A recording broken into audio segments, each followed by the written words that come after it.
नमस्कार दोस्तों। आज का वीडियो हम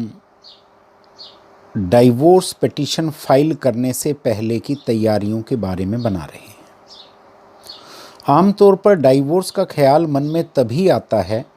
जबकि पत्नी अत्यधिक रूप से तंग करने लग जाए और पति को लगे कि ये मैरिड लाइफ तो बिल्कुल ही एक नरकीय जीवन हो गया, नरक का सा हाल हो गया और किसी प्रकार की खुशी इस रिश्ते में बाकी नहीं रह गई और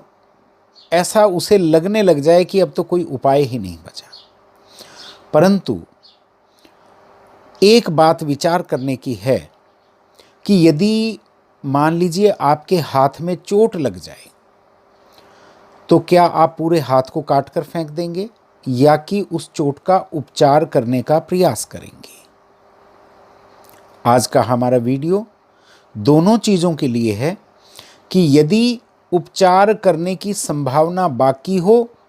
तो उस चोट का उपचार कैसे करें, अर्थात अपने वैवाहिक जीवन को कैसे बचाएं, या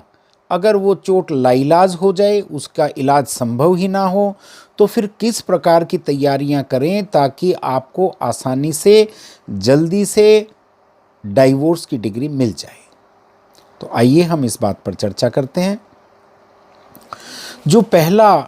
उपाय है, जो पहला कदम है, वो है मैट्रिमोनियल काउंसलिंग का। इसे मैरिज काउंसलिंग भी कहते हैं। मैट्रिमोनियल काउंसलिंग आमतौर पर इसलिए आवश्यक होती है क्योंकि जो आपकी पत्नी का रवैया है, जो आपके प्रति उसका व्यवहार है, वो वास्तव में शारीरिक ना होकर मानसिक है। यानी उसकी मानसिक अवस्था किसी ना किसी कारणवश ऐसी चल रही है जो कि वो आउट ऑफ फ्रस्ट्रेशन या आउट ऑफ एंगर यानी गुस्से में या बिल्कुल दुखी होकर कुछ इस प्रकार का व्यवहार कर देती है, या आदतन, जिससे कि आपके मन को ठेस लगती है या ऐसी परिस्थितियां पैदा हो जाती हैं जिससे कि घर के अंदर शांति भंग हो जाती है। तो ये जो मानसिक अवस्था है, जो ये मानसिक परेशानी की स्थिति है आपकी पत्नी की, उसके उपचार के लिए किसी सक्षम, किसी काबिल, well trained and experienced matrimonial counsellor की मदद लेने की आवश्यकता है। और एक बात का विशेष ध्यान रखें कि मानसिक उपचार का मतलब ये नहीं है कि आप उसे किसी पागल खाने के डॉक्टर के पास ले जाएं या किसी नामी मनोचिकित्सक के पास ले जाएं, क्योंकि यदि आप ऐसा करेंगे तो सीधे सीधे आपकी पत्नी के मन में एक भाव पैदा होगा कि आप जानबूझकर उसे पागल घोषित करवाना चाहते हैं और उसके आधार पर तलाक लेना चाहते हैं। और ऐसी स्थिति में पूरी संभावना इस बात की बनती है कि आपकी पत्नी का व्यवहार आपके प्रति, आपके परिवार के प्रति और भी अधिक खराब हो जाए। केवल जो मैरिज काउंसलर्स हैं, जो मैरिज काउंसलिंग के एक्सपर्ट लोग हैं, केवल उनसे आपको अपनी पत्नी के कुछ सेशंस करवाने हैं और वो बातचीत के माध्यम से ऐसी ऐसी चीज़ें निकाल देंगे और आपको बताएंगे कि क्या क्या उपचार करने से वो ठीक हो जाएंगी, उनके व्यवहार में सुधार आएगा और क्या असल कारण हैं कि उनका व्यवहार इस प्रकार का है जो कि आपको अखरता है। काउंसलिंग जब भी आप करवाएं तो इस बात का ध्यान रखें कि काउंसलर से पहले से बातचीत कर लें कि हमें आपकी काउंसलिंग की रिपोर्ट की भी आवश्यकता होगी। यदि उनकी काउंसलिंग के कारण स्थितियां बिल्कुल सुधर जाती हैं, आपकी पत्नी आपकी इच्छाओं के अनुरूप, आपकी अपेक्षाओं के अनुरूप बन जाती हैं, तब तो बहुत ही अच्छा है, आपका वैवाहिक जीवन बच गया। और अगर मान लीजिए उनमें किसी प्रकार का कोई सुधार नहीं आता तो फिर आपकी जो मैरिज काउंसलर है उनकी रिपोर्ट आपके लिए भविष्य में जब आप डाइवोर्स का केस पिटीशन फाइल करेंगे तो उस समय आपके लिए काफ़ी लाभकारी सिद्ध होगी। काउंसलर कॉम्पिटेंट होना चाहिए क्योंकि जज भी, कोर्ट भी इस चीज़ को देखती है कि आपने काउंसलर के नाम पर किसी एरे गैरे से तो काउंसलिंग नहीं करवा दी। तो इसलिए काउंसलर की क्या बैकग्राउंड है, क्या उसकी ट्रेनिंग की स्थिति है, क्या उसकी एजुकेशन है, ये सारे ऐसे फैक्टर्स हैं जो कि आपको कंसिडर करने चाहिए और किसी एक्सपीरियंस्ड ट्रेंड काउंसलर से ही काउंसलिंग करवानी चाहिए। अच्छा, इसमें एक बात और भी महत्वपूर्ण है कि जब आप काउंसलिंग के लिए कुछ बातचीत करेंगे अपनी पत्नी से कि भी ऐसे ऐसे मैंने विचार बनाया है, तो उसको किस प्रकार से कैसे करके बताना है, किस प्रकार से उसके नोटिस में डालना है, इस पर भी हम विशेष रूप से चर्चा करेंगे। इसलिए जल्दबाजी में कोई कदम ना उठाएं। दूसरा जो पॉइंट है वो है रिटर्न पुलिस कंप्लेंट्स फाइल करने का। जब जब आपकी पत्नी कोई ऐसा दुर्व्यवहार करे, ऐसी आपको मन को या शरीर को चोट पहुंचाने वाला कार्य करे, तो उसकी लिखित में शिकायत आप पुलिस को अवश्य करें। परंतु एक बात का ध्यान रखें कि आपकी उस शिकायत के अंदर कहीं भी आपकी पत्नी का टेलीफोन नंबर, मोबाइल नंबर या घर का कोई जो लैंडलाइन नंबर होता है वो बिल्कुल भी ना मेंशन करें, क्योंकि ये अगर आप मेंशन कर देते हैं तो पुलिस की तरफ से, थाने की तरफ से कोई ना कोई फ़ोन ऐसा अवश्य आएगा आपकी पत्नी जिसे उठाएगी तो उसे पता चलेगा, और पता लगने पर वो उसका व्यवहार फिर से और नेगेटिव हो जाएगा और वो आपके लिए हितकर नहीं होगा। तो इसलिए आपको अपनी पत्नी का मोबाइल नंबर और घर का लैंडलाइन नंबर उस कंप्लेंट के अंदर मेंशन नहीं करना है। आपके थाने के जो मुंशी हैं उनसे जाकर मिलें, उनसे बातचीत करके उनसे रिसीविंग ले लें फ़ोटोकॉपी पर, और यदि वो रिसीविंग ना दें तो कम से कम डायरी नंबर और डेट उनसे डलवा लें इनिशियल के साथ। अगर वो करने को तैयार ना हो तो फिर या तो आप ऑनलाइन एफआईआर कर सकते हैं या फिर आप एसपी ऑफिस में जाकर वहाँ पर अपनी लिखित कंप्लेंट दे सकते हैं। वहाँ पर आपको आसानी से डायरी नंबर या रिसीविंग मिल जाएगी। फ़ोटोकॉपी पर वो अवश्य ले लें और उसको संभाल कर रखें, क्योंकि यदि डाइवोर्स का पिटीशन फाइल करने की आवश्यकता पड़ी तो ये चीज़ आपके बहुत काम आने वाली है। आपके लिए बहुत अहम, बहुत ही महत्वपूर्ण पीस ऑफ एविडेंस ये आपके लिए सिद्ध होगा। इसमें एक बात अवश्य लिखें कि जब भी कभी आपकी पत्नी ने आपको झूठे केस में फंसाने की धमकी दी हो, जैसे अक्सर औरतें बोल देती हैं कि मैं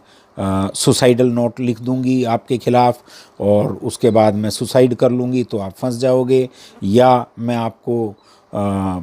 498A यानी दहेज मांगने के झूठे केस में फंसा दूंगी, या मैं मारपीट के झूठे केस में फंसा दूंगी, वगैरह वगैरह कोई भी। और आजकल तो एक मैरिटल रेप का और इशू आ गया है, वो कह सकती है कि मैं आपको मैरिटल रेप का चार्ज लगाकर उसमें फंसा दूंगी। तो इस प्रकार की कोई भी धमकी उसने दी हो उसका हवाला आप अपनी रिटर्न कंप्लेंट में अवश्य दें। और ऐसा नहीं है कि केवल एक ही कंप्लेंट करनी है, आप 2, 4, 5, 10 जितनी बार ऐसी स्थितियां आए उतनी बार कंप्लेंट करें और उसकी रिसीविंग लेकर रख लें। उसके बाद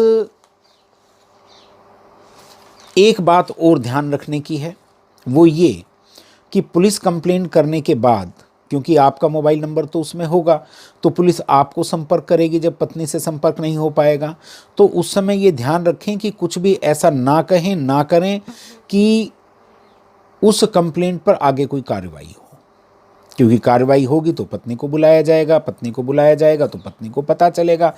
चलेगा तो इससे पहले कि आप कुछ करें वो कोई नेगेटिव एक्शन आपके खिलाफ लेगी, आपके बीच मुकदमेबाजी शुरू हो जाएगी, और मतलब आपकी तैयारी पूर्ण हो उससे पहले ही यदि उसकी तरफ से कोई एक्शन हो जाए तो वो आपके लिए लाभप्रद नहीं होगा। इसलिए जब भी कोई फ़ोन आए तो उनको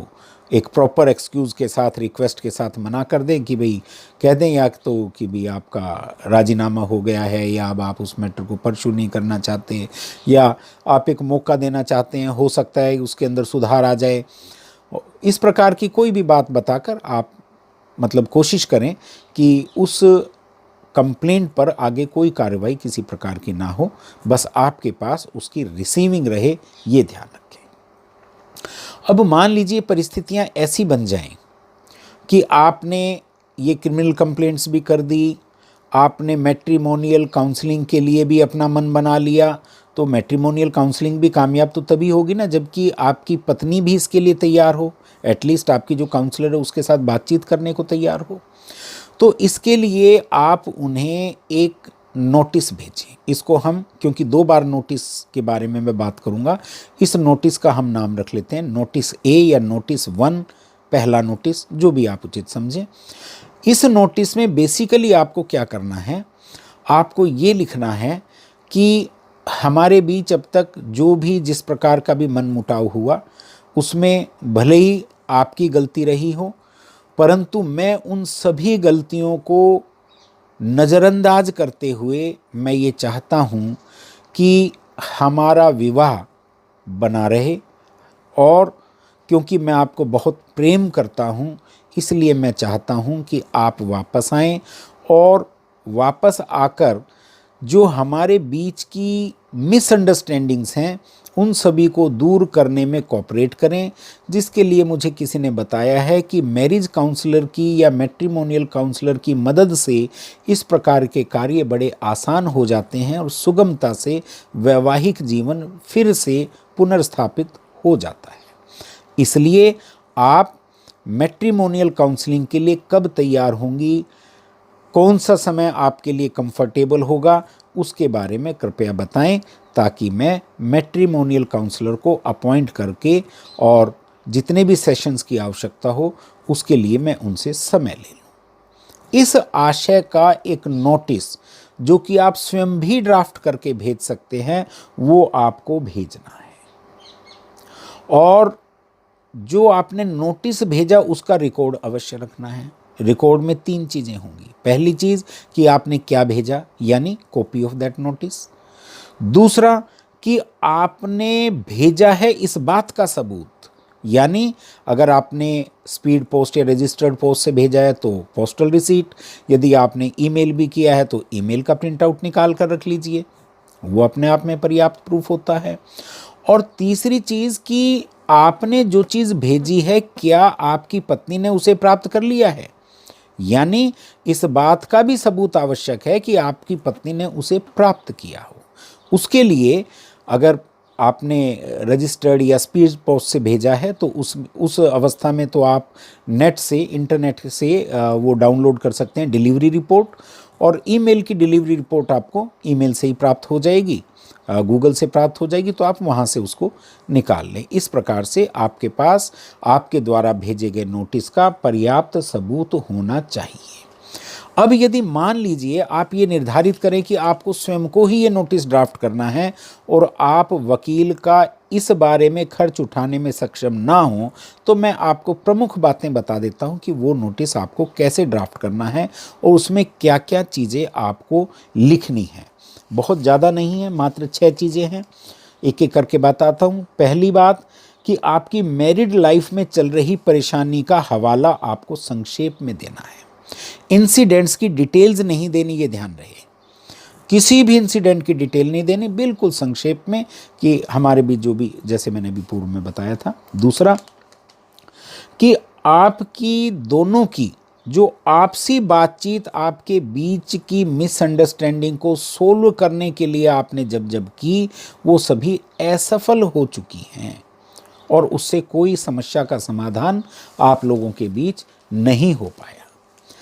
तीसरी बात कि मैरिज काउंसलिंग या मैट्रिमोनियल काउंसलिंग से ऐसी परिस्थितियों में काफ़ी लाभ होता है, ऐसा आपको आपके किसी मित्र ने सुझाया या बताया। चौथा, आप अपनी शादी को सफल होते देखना चाहते हैं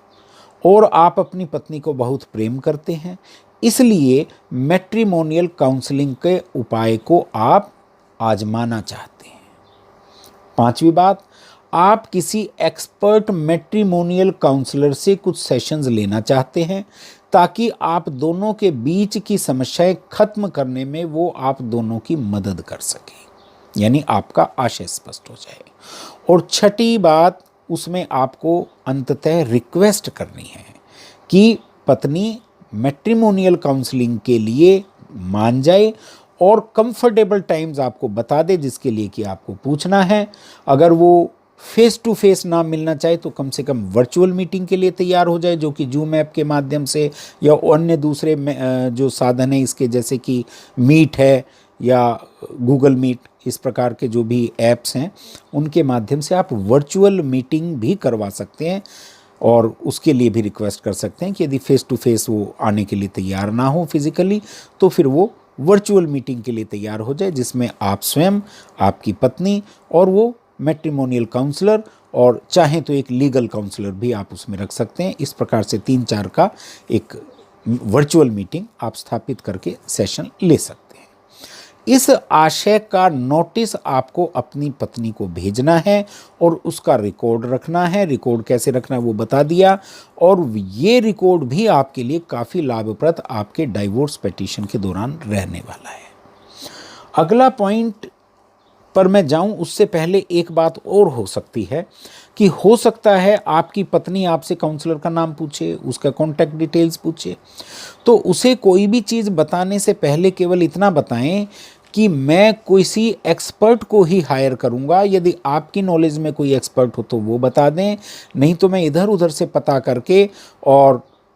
फिर मैं आपको उसका नाम और कॉन्टैक्ट नंबर देता हूं। मीनवाइल आप पता करके और किसी काउंसलर से संपर्क कर लें, अच्छे काउंसलर से, और संपर्क करके उसको सारी परिस्थितियां बता के उसके बाद ही उसका नाम और कॉन्टैक्ट नंबर अपनी पत्नी को दें। यदि आपकी जानकारी में कोई अच्छा एक्सपर्ट ना हो मैट्रिमोनियल काउंसलर, तो आप मुझे संपर्क कर सकते हैं। मेरी जानकारी में कई हैं जो कि अच्छे ट्रेंड और एक्सपीरियंस्ड काउंसलर्स हैं, लेडीज़ भी हैं, जेंट्स भी हैं, मैं उसके बारे में आपको बता दूंगा। नेक्स्ट पॉइंट है कि अगर मान लीजिए ये नोटिस ए या नोटिस 1, पहला नोटिस जो भी आप इसे कहें, वो देने के बावजूद पत्नी ना तो उसका जवाब दे, ना उसके लिए तैयार हो, और स्थितियां वैसी की वैसी बनी रहें, या तो ऐसा होगा या फिर ये होगा कि वो शुरू में तैयार हो जाए, एक काउंसलिंग सेशन करे या 2 करे और उसके बाद मना कर दे, ये भी हो सकता है।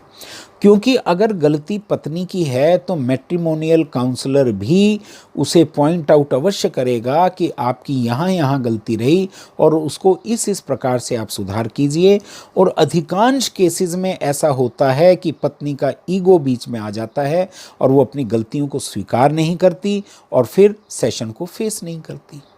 तो इन दोनों ही अवस्थाओं में आपको फिर एक दूसरा नोटिस अपनी पत्नी को भेजना होगा। वो नोटिस भी आप चाहें तो आप स्वयं ड्राफ्ट कर सकते हैं या किसी वकील की मदद ले सकते हैं या लीगल एडवाइस ऑनलाइन लेकर उसके आधार पर भी आप उसको तैयार कर सकते हैं। उसमें क्या क्या होगा उसकी डिटेल भी मैं आपको बता देता हूं कि इस नोटिस बी को भेजने से एक तो खास बात ये होगी कि एक पूरे केस का खर्च आप बचा लेंगे। क्योंकि अगर मान लीजिए आपकी पत्नी आपके खिलाफ दहेज का या और जो पैकेज होता है पूरा DV एक्ट वगैरह ये सब केसेस कर देती है, तो उस अवस्था में आमतौर पर सभी वकील आपको ये राय देते हैं कि आप section 9 restitution of conjugal rights का एक केस तुरंत डालें ताकि आपका बचाव हो सके। परंतु यदि आपने ये वीडियो देखने के उपरांत नोटिस बी यानी दूसरा नोटिस अपनी पत्नी को भेज दिया है, तो इस पूरे केस के संपूर्ण खर्चे से आप बच जाएंगे, आपको वो खर्चा नहीं करना पड़ेगा। और जो ये दूसरा नोटिस है उसको भेजने से 2 परिस्थितियां उत्पन्न होंगी। पहली परिस्थिति तो ये होगी उत्पन्न कि आपकी पत्नी आपके इस नोटिस की भाषा को पढ़कर हो सकता है द्रवित हो जाए। हाँ, पहले मैं ये बता दूं कि उस नोटिस में आपको लिखना क्या है। उस नोटिस में भी मुख्यतया आपको अपने प्रेम को प्रदर्शित करना है। आपको यदि बच्चे हैं तो उन बच्चों के जीवन का हवाला देना है, यदि बच्चे नहीं हैं तो भी आपको यह दर्शाना है, यह कहना है कि आप अपनी पत्नी को बहुत प्रेम करते हैं और उसके साथ अपना सारा जीवन जीना चाहते हैं। इसलिए अब तक जितनी भी गलतियां उससे हुई हों उन सभी को माफ़ करके आप जीवन में आगे बढ़ना चाहते हैं, इसलिए आप उससे पुनः एक बार रिक्वेस्ट कर रहे हैं कि वो वापस अपने ससुराल आकर आपके साथ रहना शुरू करे और तालमेल के साथ जीवन को आगे बढ़ाए। पीछे जो भी हो चुका है उसको आप भुलाने के लिए तैयार हैं, बस वो वापस आ जाए और आपके साथ हंसी खुशी अपना जीवन पुनः शुरू करें। अब इस नोटिस से दो संभावनाएं बनती हैं। एक संभावना तो ये बनती है कि वो सच में ही आपके पास आ जाए और आपके साथ जीना शुरू कर दे, और जीते हुए पुनः दो संभावनाएं बनती हैं कि या तो वो अपने अंदर पूरा बदलाव करके आपके साथ तालमेल बिठाने की कोशिश करे। यदि ऐसा हुआ तो बहुत अच्छी बात है, आपकी शादी बच गई, आपका वैवाहिक जीवन सफल हो जाएगा। और अगर मान लीजिए वो वापस आने के बाद भी वैसी ही बनी रहती है, तो बगैर झगड़े उसको पुचकार के किसी भी प्रकार से बहलाकर पुनः उसके मतलब 1-2 दिन बाद जैसा भी उचित समझें उसे पुनः उसके मायके छोड़ आएं, यानी स्थिति फिर वहीं पर आ जाएगी। या फिर दूसरी परिस्थिति क्या होगी कि आपकी पत्नी फिर भी नहीं आती, यानी आपने नोटिस भेजा उसके बावजूद नहीं आई, तो ऐसी अवस्था में भी आपको लाभ मिलने वाला है आपके डाइवोर्स केस में। तो ये जो नोटिस बी है, यानी दूसरा नोटिस जो आप भेज रहे हैं, इसका भी पहले की तरह पूरा रिकॉर्ड यानी copy of notice, postal receipts and delivery report, तीनों चीजें संभाल कर रख लें। इतना करने के बाद आपको क्या करना है कि आपको एक रिट फाइल करनी है हैबियस कॉर्पस की, यानी बंदी प्रत्यक्षीकरण की रिट। ये मैं 5वां पॉइंट बता रहा हूं आपको, एक एक पॉइंट को ध्यान से सुने। बंदी प्रत्यक्षीकरण की रिट आपको फाइल करनी है। इस रिट में ये होता है कि आप हाई कोर्ट को याचिका लगाते हैं इस आशय की कि आपकी पत्नी को आप सकुशल छोड़कर आए थे उसके मायके, उसकी पत्नी की रिक्वेस्ट पर, उसके बाद वो नहीं आई, आप दोनों के बीच कुछ गलत फहमियाँ थी, मिसअंडरस्टैंडिंग थी, कुछ मनमुटाव था, तो उसको मिटाने के लिए आपने मैट्रिमोनियल काउंसलर के उपाय को भी करने की कोशिश की, जिसमें उसने इस प्रकार से कोऑपरेट नहीं किया, उसका डिटेल डाल दीजिए। और मैट्रिमोनियल काउंसलर भी जब फेल हो गई तो आपने पुनः पहले ओरल रिक्वेस्ट की, उसके बाद आपने लिखित में नोटिस भेजा कि भी आप वापस आ जाओ, मैं अपना जीवन आपके साथ जीना चाहता हूं, परंतु आपकी पत्नी ने वो भी नहीं माना। उसके बाद कि आपका ये मानना है कि आपकी पत्नी भी आपको प्रेम करती है और आपको ऐसा लगता है कि इतनी रिक्वेस्ट के बावजूद ये संभव ही नहीं कि वो ना आए आपके पास, इसलिए इस बात की पूरी संभावना है कि पत्नी के मायके वालों ने, यानी आपके साले ने, आपके ससुर ने, आपकी सास ने, या और जो भी कोई आपके रिश्तेदार वहाँ पर रहते हैं, इन-लॉज, उन सभी ने मिलजुल कर उसे बंदी बनाया हुआ हो और उसकी इच्छा के विरुद्ध उसको वहाँ पर रखा हुआ हो और उसको यानी आपकी पत्नी को आपके पास न आने देना चाहते हों, क्योंकि उन लोगों की मंशा आपसे रुपया ऐंठने की है। आप सभी जानते हैं आजकल एलिमनी के रूप में बड़ी बड़ी राशियां कोर्ट्स अवार्ड करती हैं, और बहुत से ऐसे परिवार हैं जो कि इस कोशिश में रहते हैं कि भाई ठीक है, बेटी को एक बार ब्याह दिया, उसका थोड़ा सा भी मनमुटाव हुआ तो वो उसको हवा देते हैं, हवा देने के बाद केस फाइल करवा के और अंततः शादी तुड़वा कर उसके एवज में पैसा ले लेते हैं। तो उस चीज़ का आप हवाला दें कि उनकी मंशा इस प्रकार की आपको लगती है। जब आप ये फाइल करें तो उसमें पत्नी के मायके वाले परिवार के सभी बालिग सदस्यों को उसमें पार्टी जरूर बनाएं, मगर पत्नी को पार्टी नहीं बनाना है, क्योंकि यहां पर पत्नी विक्टिम है उसके मायके वाले परिवार के सदस्यों की, इसलिए उसे पार्टी नहीं बनाना है। बाकी सभी सदस्यों को पार्टी बनाइए और उनको हाई कोर्ट से नोटिस भिजवाइए। पुलिस भी पार्टी बनेगी, पुलिस को भी नोटिस जाएगा, पुलिस की ये जिम्मेदारी लगेगी कि वो जैसे भी करके आपकी पत्नी को वहाँ से पकड़ कर लाए, छुड़वा कर लाए और लाकर कोर्ट के सामने, हाई कोर्ट के सामने पेश करे, जहाँ पर कि उसका बयान होगा कि क्या परिस्थितियाँ थी, क्या नहीं थी। अब इसका नतीजा क्या होगा कि जैसे ही आपके ससुराल यानी पत्नी के मायके वाले सदस्यों को ये नोटिस प्राप्त होगा तो वो बिलबिला जाएंगे, गुस्सा होंगे, और जब गुस्सा होंगे तो वो पत्नी को और डांटेंगे, फटकारेंगे और उस पर दबाव बनाएंगे कि वो कोर्ट में आपके विरुद्ध बयान दे ताकि वो आपको सबक सिखा सकें, या फिर वो बिल्कुल डर जाएंगे। और यदि डर जाते हैं तो वो आपकी पत्नी को आपके खिलाफ भड़काना बंद कर देंगे, उसको सहयोग करना बंद कर देंगे और आपकी पत्नी आपके पास आ जाएगी। परंतु आपकी पत्नी निश्चित रूप से दुविधा में होगी, क्योंकि जो भी वो वकील करेंगे वो वकील उसे बताएगा कि यदि वो आपका पक्ष लेती है और कहती है कि हाँ मुझे इन्होंने बंदी बनाया हुआ था इसलिए मैं नहीं आ पाई, तो उसके मायके वाले फंस जाएंगे। और यदि वो ये कहती है कि नहीं मैं तो अपनी इच्छा से ही नहीं आई, मेरे मायके वालों ने मेरे ऊपर कोई दबाव नहीं बनाया, बल्कि मैं अपनी इच्छा से इसलिए नहीं आई कि मेरे पति में फला फला फला फला ये दोष हैं, वो मुझे मारपीट करता है, ऐसा करता है, वैसा करता है, 10 तरह के वो आप पर आरोप निश्चित रूप से लगाएगी, और जिसमें से बहुत से आरोप हो सकता है कि बिल्कुल झूठे हों, आधार विहीन हों, या उनमें से कुछ ऐसे हों जिन्हें कि जितनी डिग्री के साथ बताया जा रहा है उतनी ज़्यादा डिग्री के वो ऑफेंसेस ना हों। तो दोनों ही अवस्थाओं में आपको लाभ होने वाला है, दोनों अवस्थाओं में, क्योंकि अगर वो आपके साथ आ जाती है तो आपका परिवार फिर से बस गया, और भविष्य में संभावना है कि आपके मायके वाले किसी प्रकार से कोई इंटरफियर ना करें।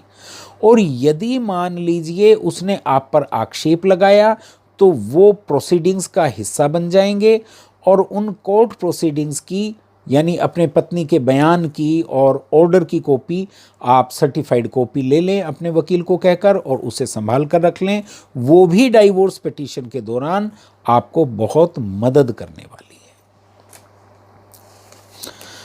इसके पश्चात जो अगला पॉइंट है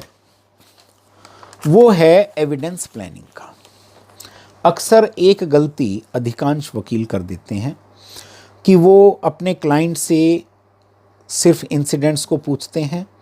और बेयर इंसिडेंट्स लिख देते हैं, बिना ये पता किए कि कौन कौन व्यक्ति किस किस हद तक आपके पक्ष में गवाही देने को तैयार होगा या तैयार नहीं होगा।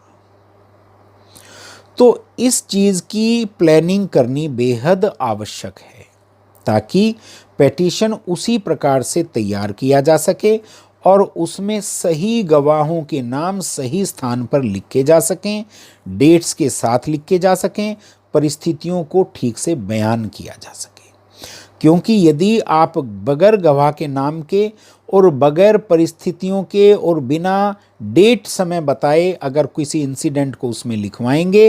तो पूरी संभावना है कि उस इंसिडेंट को झूठा माना जाएगा। इसलिए अपने चारों तरफ ध्यान से देखें कि कौन कौन लोग ऐसे हैं जो कि आपके बिल्कुल विश्वस्त गवाह बन सकते हैं। ध्यान रहे, गवाह केवल उसे लें जिसके टूटने की संभावना ना हो, क्योंकि आपकी पत्नी के मायके वाले हो सकता है कि आप जिन्हें गवाह बनाएं उन पर वो दबाव बनाने की कोशिश करें। तो अपने चारों ओर देखें। मेरे हिसाब से जो आपके पॉसिबल गवाह हो सकते हैं या जो एविडेंसेस हो सकते हैं वो ये हैं। नंबर 1, सबसे पहले तो आपके परिवार के लोग, आपके स्वयं के परिवार के लोग। दूसरे, आपके रिश्तेदार, खासकर आपकी भाभी के मायके वाले रिश्तेदार, क्योंकि उनकी भी बेटी आपके घर में ब्याई है और यदि उनकी बेटी के साथ कुछ ऊंच नीच बात नहीं हुई, किसी प्रकार का कोई मिसअंडरस्टैंडिंग या मिसबिहेवियर आपके परिवार की तरफ से नहीं हुआ, तो वो आपके व्यवहार को, आपके परिवार के व्यवहार को साबित करेगा कि आप लोग वैसे नहीं हैं जैसे कि आपकी पत्नी बयान कर रही है या आपकी पत्नी के गवाह बयान करेंगे। तो इसलिए वो बड़ा महत्वपूर्ण है। तीसरे, आपके पड़ोसी, क्योंकि पड़ोसी जो बिल्कुल पास में रहते हैं, आपके घर में जो भी घटित होता है सर्वप्रथम उन्हीं को पता चलता है, इसलिए वो नेचुरल विटनेस हैं। उसके बाद आपके मित्रगण, जो कि ऑब्वियसली कभी ना कभी आपके घर पर भी विजिट करते होंगे, उनमें से किस किस को आपको चूज़ करना है वो निर्धारित कर लें। उसके बाद यदि मान लीजिए कोई ऑडियो वीडियो रिकॉर्डिंग्स आपके पास हो, किसी इंसिडेंट की हो, कोई पंचायत हुई हो उसकी हो, या आपके और पत्नी के बीच जो झगड़ा वगैरह होता हो उसकी हो, या कोई फ़ोन कॉल आया हो उसकी आपके पास रिकॉर्डिंग हो, किसी भी प्रकार की हो सकती हैं। तो यदि कोई ऑडियो वीडियो रिकॉर्डिंग है तो वो भी आपकी एविडेंस है। परंतु ये ध्यान रखें, उन रिकॉर्डिंग्स के बारे में आपको एविडेंस एक्ट के सेक्शन 65 के तहत एक सर्टिफिकेट जरूर साथ में देना होगा कि वो ऑथेंटिक हैं, और सेक्शन 65 की जो उसका एक प्रॉपर प्रारूप है वो आपका वकील आपको बता देगा। उसके बाद copy and record of notices, जो मैंने आपको बताए थे पूर्व में, नोटिस 1 नोटिस 2 दोनों का रिकॉर्ड। उसके बाद record of writ of habeas corpus, यानी वाइफ का स्टेटमेंट और ऑर्डर कोर्ट का जो भी था वो। उसके बाद जो आपने मैट्रिमोनियल काउंसलिंग करवाई थी वो काउंसलर की रिपोर्ट, और अंततः आप स्वयं भी अपने गवाह होंगे। ये निर्धारण कर लें कि कौन सा गवाह किस इंसिडेंट की गवाही देगा, और निर्धारित करने के बाद हो सके तो उसका स्टेटमेंट इन राइटिंग पहले से तैयार करवा लें, ताकि वो गवाह उसको पढ़ के ठीक प्रकार से अपने मन को समझा ले कि किस हद तक क्या क्या उसको बयान करना है और किस किस प्रकार के प्रश्न उससे पूछे जा सकते हैं। वो रेलेवेंट डेट्स जो हैं उनको याद कर ले, वो सारी चीज़ें, ताकि आपको किसी प्रकार की कोई परेशानी अपने डाइवोर्स केस के दौरान ना आए। और ये भी ध्यान रखें कि पिटीशन जब आप ड्राफ्ट करवाएं तो आपका जो भी एडवोकेट हो, जिसे भी आप हायर करें, उसको वो सारे स्टेटमेंट्स एक बार पढ़वा दें। आप चाहें तो स्वयं भी ड्राफ्ट कर सकते हैं, लीगल एडवाइस लेकर, उसमें कोई मुश्किल कार्य नहीं है। तो वो सारे स्टेटमेंट्स एक बार उसको पढ़वा दें, ताकि उन सभी चीज़ों का हवाला देते हुए आपका वकील आपके केस को, आपके पिटीशन को, डाइवोर्स पिटीशन को ठीक से प्रिपेयर कर सके। उसके पश्चात आपको अंततः अपना डाइवोर्स पिटीशन फाइल करना है। जब वो पूरा प्रिपेयर हो गया, और उस डाइवोर्स पिटीशन के साथ आपके पास जितने भी सबूत हैं उन सब की प्रतियां आपको साथ में अवश्य लगानी है। वो सारी प्रतियां लगाते हुए आपको डाइवोर्स केस फाइल कर देना है। सेक्शन 65 एविडेंस एक्ट के तहत जो सर्टिफिकेट लगना होता है ऑडियो वीडियो रिकॉर्डिंग्स के लिए, वो भी साथ में आप अवश्य ही लगा दें। एक और बात जो ध्यान करने की है पिटीशन ड्राफ्ट करते समय, वो है ग्राउंड्स ऑफ डाइवोर्स के बारे में। आमतौर पर कई बार ऐसा भी हो जाता है कि आप अपने वकील को जो बहुत सारे इंसिडेंट्स बताते हैं, वकील वो सारे के सारे इंसिडेंट्स ड्राफ्टिंग में डाल देता है, और ऐसा करके करीब 40-50 पेजेस आपके भर जाते हैं। मगर यदि लीगल एक्सपर्ट के हिसाब से देखें तो ऐसा भी हो सकता है कि वो सारे इंसिडेंट्स केवल natural wear and tear of marriage हों, और वो सब मिलकर भी कोई एक भी प्रॉपर ग्राउंड डाइवोर्स के लिए ना बना पाए। ऐसी अवस्था में आपकी सारी मेहनत बेकार हो सकती है और आप केस हार सकते हैं। इसलिए इफेक्टिव ग्राउंड ऑफ डाइवोर्स होना आवश्यक है। ऐसे पर्याप्त इंसिडेंट्स उस पिटीशन में दिए जाने आवश्यक हैं जिनसे कि इफेक्टिव ग्राउंड ऑफ डाइवोर्स साबित की जा सके, और कम से कम 2 ग्राउंड्स को आपको अवश्य ही क्लब करना है। जो यूजुअल ग्राउंड्स हैं उनमें सबसे ज़्यादा क्रूअल्टी को लिया जाता है और उसके साथ या तो एडल्ट्री को ले लेते हैं या फिर डेजर्शन को ले लेते हैं, या जो भी आपके केस से संबंधित हो, आपकी परिस्थितियों के अनुरूप आपका वकील भी आपको गाइड करेगा। तो आप उसमें निर्धारित करके कम से कम 2 ग्राउंड्स को अवश्य क्लब करें और उसके अनुरूप जितने भी तथ्य हों, जितने भी इंसिडेंट्स घटित हुए हों, जितने भी आपके पास सबूत उसके बारे में उनको साबित करने के लिए, वो सारे के सारे आप साथ में संलग्न करके और तब अपने पिटीशन को फाइल करें। यदि मान लीजिए किसी भी स्तर पर आपको कहीं भी ऐसी परेशानी महसूस हो कि आपको लगे कि नहीं, आपको स्पेसिफिक एडवाइस की आवश्यकता है, तो मैंने अपना contact number, WhatsApp number description box में नीचे दिया हुआ है, आप वहाँ से देखकर मुझे मैसेज कर दें और अपना अपॉइंटमेंट बुक करके मुझसे स्पेसिफिक एडवाइस भी ले सकते हैं। इस प्रकार से फाइल किया हुआ पिटीशन, डाइवोर्स पिटीशन में आपको निश्चित रूप से सफलता मिलेगी। परंतु यदि आप सफलता और शीघ्रता से चाहते हो, जल्दी से चाहते हो, तो मैंने इस बारे में भी एक अलग से वीडियो बनाकर अपने चैनल पर पोस्ट किया है कि डाइवोर्स पिटीशन में, डाइवोर्स के केस में किस प्रकार से, कैसे, क्या प्रयास किए जाएं कि आपको सफलता निश्चित रूप से और जल्दी से मिल सके। आप वो भी देख सकते हैं। धन्यवाद।